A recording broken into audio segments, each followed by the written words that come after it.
그 전에 해왔던 게 나이듦, 그리고 욕망, 그리고 이번에 삶의 경계. 그러면 혹시 삶과 죽음 이런 거 생각하시는데 그런 건 아닙니다. 오늘 제가 말씀드릴 거는요. 제가 오늘 드릴 말씀은 발의 이야기, 그리고 요나라 이야기입니다. 그러니까 역사적으로 발해만큼 경계에 있는 나라가 있을까 이런 생각이 듭니다. 왜냐하면은 발해사가 고대사냐 중세사냐 학계에서 아직 풀지 못하고 아직도 논쟁이 이어지고 있는 시대 구분 문제에서 잘 아시다시피 발해사가 한국사냐 중국사냐 사실은 그건 어리석은 질문입니다. 발해사는 발해사죠. 하지만 발해사를 어떻게 이해할 것이냐, 중국사의 일부냐 한국사의 일부냐 아니면 만주 지역 역사의 일부냐 등등에 대한 논쟁이 지금도 이어지고 있습니다. 또 발해가 있던 지역 자체가 농경 지역과 유목, 산림, 채집 이런 지역의 또 경계이기도 해요. 그러면 또 요나라는 또 어떠냐? 우리가 생각해 요나라 중국사로 보지만 우리 김병준 선생님 와 계시지만 과연 중국사에서 요나라는 메인이냐? 그럴 리가 없죠. 정말 경계 중에 경계, 변방 중에 변방이겠죠. 그런데 요나라 내에서 발해 유민들의 삶은 어떻겠느냐? 핵심이 아니겠죠. 메인이 아니겠죠. 경계인이었겠죠. 뭐 이런 걸 생각해 보면서 우리가 한국 고중세사를 볼 때 너무 우리가 이 중고등학교에서 딱딱 잣대를 대서 그냥 선을 확확 그어가면서 이야기했던 민족과 국가 이런 부분에 대해서 좀 다시 생각해 보자 이런 취지의 결론 이미 말씀을 다 드렸습니다. 그래서 그런 내용으로 조금 이야기를 할까 합니다. 아시는 분은 아시겠지만 원래 역사 선생들이 사극을 별로 좋아하지 않습니다. 보면은 뭐 즐겨야 되는데 뭐 고증이 어떻고 틀렸고 맨날 이런 잔소리만 하거든요. 그래서 저도 잘 안 봤는데 이 강렬한 이미지 KBS 광고하는 건 아니지만 작년 말부터죠. 고려 거란 전쟁이라고 하는 대하 드라마가 아주 인기가 있었다고 이야기를 들었습니다. 그래서 거기에 뭐 많은 배우들이 나왔죠. 그래서 뭐 대한민국 남성들이 가장 별로 좋아하지 않는 하지만 여성들은 가장 좋아하는 온갖 사극이란 사극은 다 나오시는 우리 최수종 씨도 열연을 했고 그 다음에 이제 여기서는 멋진 이 고려의 장군으로 장렬하게 전사하는 씬이 나왔다가 몇 개월 뒤에 그 여성 변호사들이 주인공이 된 드라마에서는 국민 아주 이 나쁜 남편으로 찍혔던 이 왼쪽에 있는 저 남성 배우 아주 강렬한 이미지의 양규 장군도 나왔지만 뭐니 해도 이 드라마의 백미는 오른쪽에 있는 거란족 특유의 곤발이라고 하는 이 유목민족들의 이 머리를 깎는 풍습이 좀 다른데 뭐 주변을 깎는 경우도 있고 가운데를 깎는 경우도 있고 경계를 남겨두는 경우도 있는데 거란족의 머리는 이 곤발이라고 해서 별로 아름답지 못한 저희가 보기엔 그런 머리입니다. 그래서 이런 머리를 하고 열연을 했던 소배악으로 나왔던 뭐 이런 것이 엮이면서 드라마가 대성공을 해서 고려 시대를 다시 고려하게 되는 다시 보게 되는 그런 계기가 되었습니다. 우리 사극에서 고려 시대가 잘 인기가 없거든요. 근데 이번에 아주 그냥 이 분위기를 바꾸는 그런 좋은 기회였습니다. 이 가운데 있는 것은 요나라의 그 벽화에 나와 있는 무덤 벽화에 나와 있는 당시 거란족들의 이제 곤발의 모습이고 저런 것들이 모델이 되어서 우리 이제 분장도 하고 그랬겠죠. 이 드라마를 통해서 거란족의 야만적인 이미지, 문화국가 고려가 대비되면서 고려의 승전 장면에 별로 전쟁을 좋아하시지 않는 분들도 아주 환호를 불렀던 그런 생각이 납니다. 자, 그런데 항상 역사학자들은 삐딱합니다. 이거 그냥 지나가면 되는데 이 고려를 침공한 요의 병력이 최대 과장이 있긴 하겠지만 80만 명이라고 이야기가 됩니다. 사서에 나옵니다.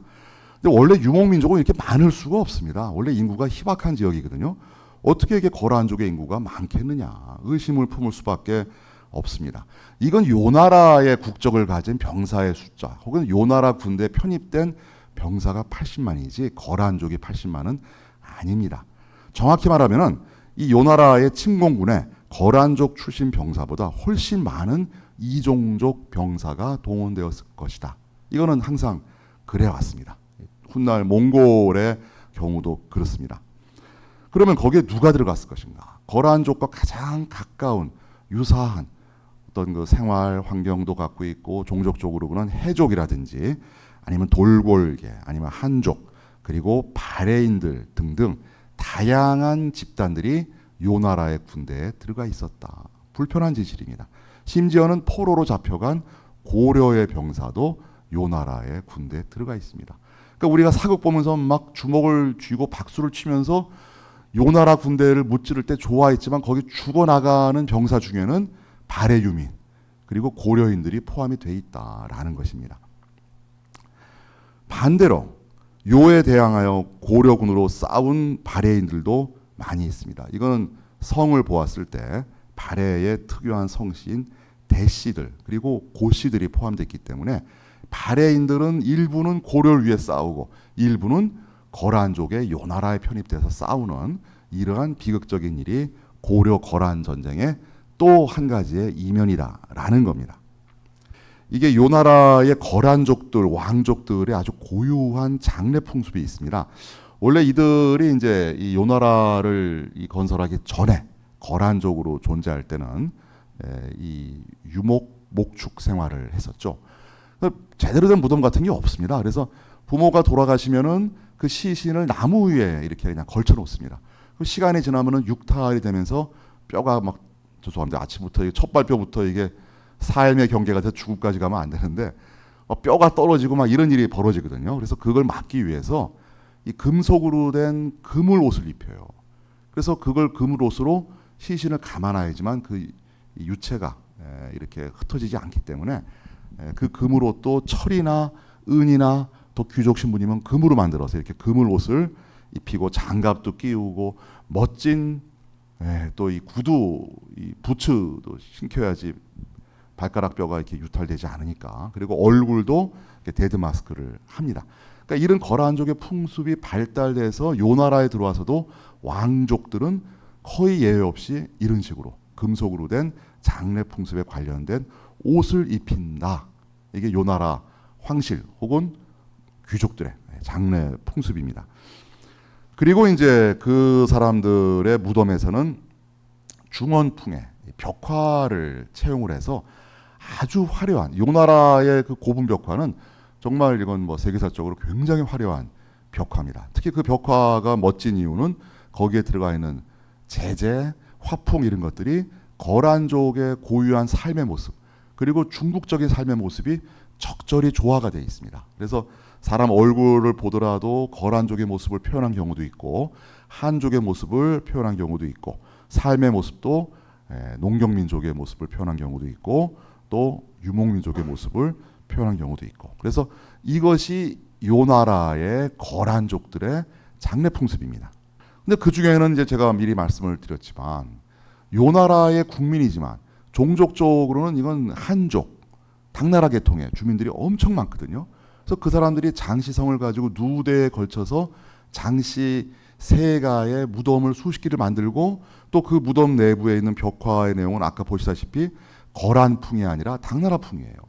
삶의 모습도 그렇고 사람의 머리 모습도 곤두 안 하고 중원풍입니다.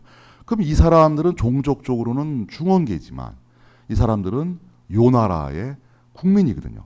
미리 말씀드렸습니다. 요는 거란족만의 나라가 아니다. 다종족 다문화 제국이다.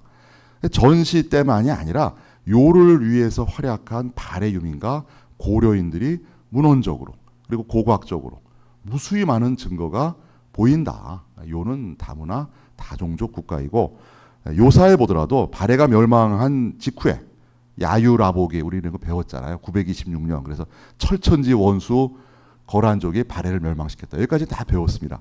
그랬는데 그때의 강제로 3인돼서 뿌리 뽑혀서 자신의 삶의 근거지에서 뿌리 뽑혀서 거란족 요 나라에 의해서 필요에 의해서 여기저기 강제 이식을 당했던 발해인의 숫자가 무려 33,000호라고 그래요. 다 믿을 수는 없습니다. 몇만 호입니다. 그럼 1호당 대개 5명 내지 6명쯤 되거든요. 그 숫자를 곱해보면은 16만 명 내지 20만 명이 강제로 3인 됐습니다. 이 이외에도 발해 유민들은 그 지역만이 아니라 중국 중원으로 혹은 여진 지역으로 혹은 고려 지역으로 이렇게 여기저기로 그 유민들의 향방이 갈라지기 때문에 이렇게 이동한 발해인의 숫자를 100만 명이다까지 추산하는 그런 견해도 있습니다. 그래서 발해 멸망이라고 하는 것이 한국사만이 아니라 동북아시아사에서 그 주민들의 이동이라고 한 디아스포라 이 문제를 보면은 무지무지 큰 사건이다라고 우리가 보아야 되겠습니다. 이제 요에 남겨진 발해인의 흔적을 기록이나 아니면은 고고학적인 증거를 통해서 찾아볼 수가 있고, 요의 초대 황제인 야율아보게와 그 부인을 합장한 조릉, 요 나라의 또 고유한 풍습은 이 조릉을 관리하기 위한 봉릉읍이라고 하는 또 하나의 도시가 만들어지는데, 이 조주성이라는 성이 만들어집니다. 근데 여기에 대해서 기록을 보거나 아니면 실제로 조주성 발굴을 한 중국인 학자들의 발굴 결과를 보더라도 이거는 도저히 거란족과는 통하지 않는 발해인들이 사용했던 것과 유사한 기와, 그들이 삶을 살았던 온돌, 이런 것들이 막 나오는 거예요. 그래서 이런 것들은 역시 발해인 기술자들이 관여하지 않으면 나타날 수 없는 현상이다.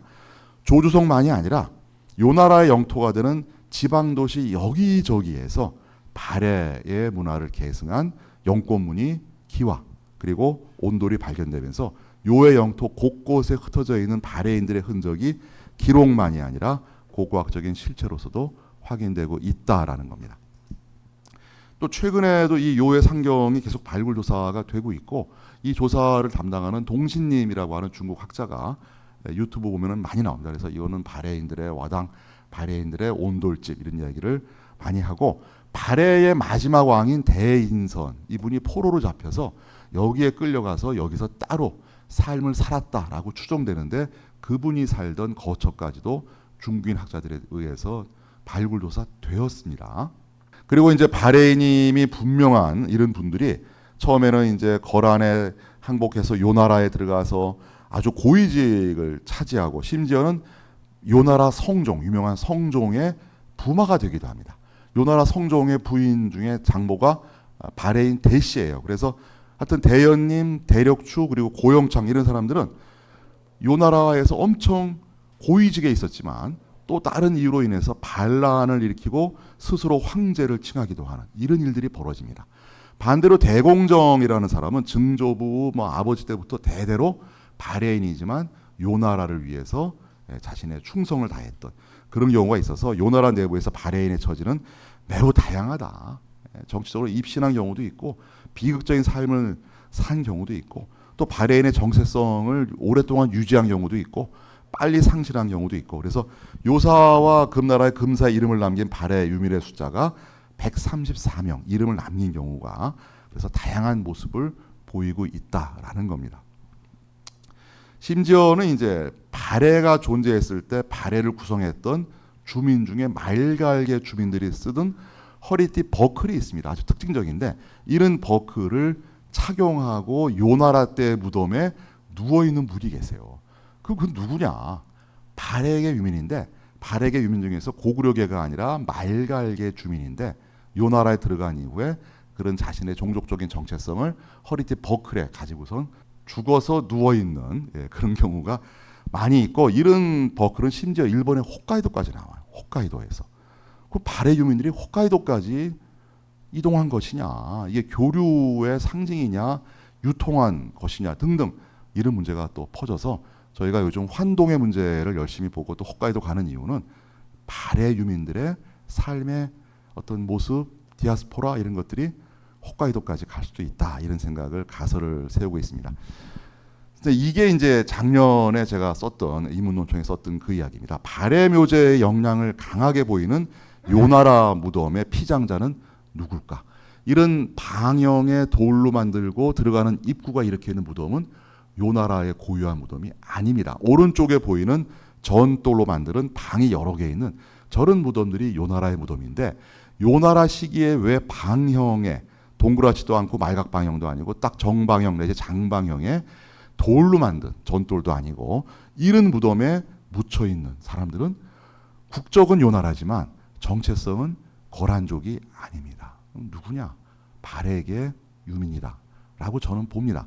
근데 이분들의 장법이나 이런 것들이 저렇게 부부가 나란히 있으면서 입구로 들어갔을 때 왼쪽 위에 사진 보시면 입구로 들어갔을 때 저렇게 부부가 누워 있는 모습으로 보이는 것은 또 발해적인 장법은 아니에요. 저거는 요나라식의 장법이에요. 그래서 하여튼 이게 막 뭐 좋게 말하면 하이브리드, 나쁘게 말하면 아니 그것도 아니죠 또.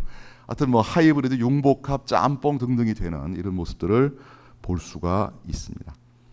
자, 그래서 바레인의 활동들은 심지어 요가 송을 공격할 때도 바레인만으로 구성된 군대가 동원되고, 또 아까 말씀드린 대로 바레인들이 고려를 침공하는데 많이 포함되어 있다.